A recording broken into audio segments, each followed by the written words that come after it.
এমন একটা জায়গা যেখানে বাচ্চাদেরকে প্রত্যেকদিন নিয়ে গেলেও তারা বলবে আমরা আবার যেতে চাই, আবার যেতে চাই। আর আমার বাচ্চাদের তো পছন্দের একটা জায়গা। আর সেটা হচ্ছে মিরপুর ১ এর সিএফসিতে। ওরা এইটাতে কি পাইছে আমি জানি না। ওরা এত পছন্দ করে ওদের খাবার-দাবার প্লাস হচ্ছে ওদের ইনডোরের যেই ছোট্ট একটা প্লেগ্রাউন্ড আছে ওইটা। তো ওরা খেলার জন্য বা ওদের যখনই ইচ্ছা করবে তখনই আমাকে বলবে যে, "চলো প্লে জোনে যাই, চলো সিএফসিতে যাই।" তো আমি ভাবলাম কেন না বাচ্চাদেরকে একটু বিনোদনের জন্য হলো নিয়ে যাওয়া হোক। আর জায়গাটাও অনেক সুন্দর তার জন্য আরকি নিয়ে যাওয়া হয় আমার। পরিবেশটাও খুব ভালো। তো আসসালামু আলাইকুম অ্যান্ড হ্যালো এভরিওয়ান, কেমন আছেন সবাই? আশা করছি ভালো আছেন। আপনাদের দোয়া আল্লাহর রহমতে আমরাও ভালো আছি। অনেকদিন পর আবার একটা ভিডিও নিয়ে আসলাম। আর এতদিন পর ভিডিও নিয়ে আসার কারণই হচ্ছে একটা, কারণ ঠান্ডা, জ্বর, কাশি সবারই ঘরে আছে। কারণ হচ্ছে শীতকাল চলতেছে।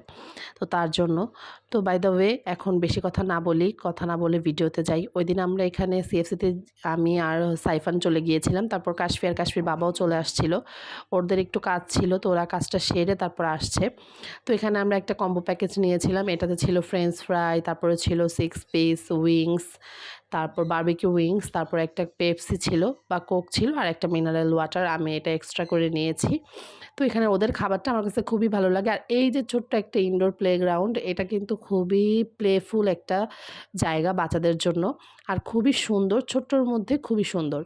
তো এখানে তো আমার বাচ্চা খেলতেছে আর একটু পর এসে খাচ্ছিল। খেলতেছিল আর খাচ্ছিল। তো এটার জন্যই হচ্ছে ওরা বারবার এখানে যেতে চায়। তারপর এখান থেকে ওদের পাটিসাপটাটা ট্রাই করলাম। পাটিসাপটাটা কিন্তু খুবই মজা। অনেক মজা ছিল তাদের পাটিসাপটাটা খুবই মজা ছিল। আমার আসলেই অনেক ভালো লেগেছে তাদের পাটিসাপটা পিঠাটা। তো তারা একটা নিউ এখানে শীত উপলক্ষে তারা এটা মনে হয় রেখেছে। তো আমি যেহেতু আগে যেতাম তখন দেখতাম না পাটিসাপটাটা। তখন তাদের বাটার বোনটা খুবই মজা ছিল। আর তাদের কফিটা খাওয়া হতো। তারপর ওইখান থেকে আমাদের খাওয়া-দাওয়া শেষ করে বাচ্চাদেরকে খেলাধুলা শেষ করে আমরা চলে আসছিলাম আবেশে। আবেশের হান্ডি বিফ খাবো।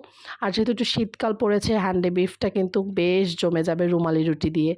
তো রুমালি রুটি নিয়ে নিলাম আর হান্ডি বিফ নিয়ে নিলাম। এটা দিয়ে এখন খাবো। সন্ধ্যায় বের হইছি বাচ্চাদেরকে নিয়ে। তো এখন রাত্রে ডিনারটা সেরে আমরা এখন বাসায় চলে যাব। আর হচ্ছে আমার এই ছোট্ট ভিডিওগুলো আপনাদের কেমন লাগে অবশ্যই আমাকে কমেন্ট করে জানাবেন। যদি ভালো লাগে অবশ্যই লাইক কমেন্ট করে দিবেন। ভালো থাকবেন, সুস্থ থাকবেন। আমাদের জন্য দোয়া করবেন। আল্লাহ হাফেজ।